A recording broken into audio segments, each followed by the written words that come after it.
ये विश्वविद्यालय 147 वर्षर जीवन यात्रा समस्त को प्रेरणा दिए, समस्त को प्रोत्साहित करे एवं ये विश्वविद्यालय को नहीं जो दाबी केवल छात्र छात्री नुहे, अध्यापक अध्यापिका नुहे, अंचलवासी बुद्धिजीवी मानकर जो दाबी रही ये सरकार गुरुत्वर सहित ग्रहण करुँच विशेष भाव में जो अन्यान्य कार्य थिला ताहाको संपन्न करा जाइछि। माननीय मुख्यमंत्री महोदय दृष्टि आकर्षण ये विषयटी होइथिला।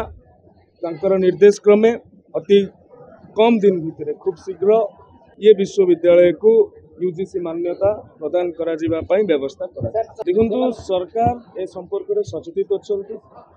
पूर्व सरकार कौन थिला से कथा को कहबा को चाहू नहीं। जेहेतु नुआ सरकार आसिलु छात्र छात्री मानकर किसी भूल नहीं, छात्र छात्री मानकर एथिरे कोनोसी कथा नहीं। तांकर कैरियर को सकारात्मक दृष्टि रखिकी सरकार निष्पत्ति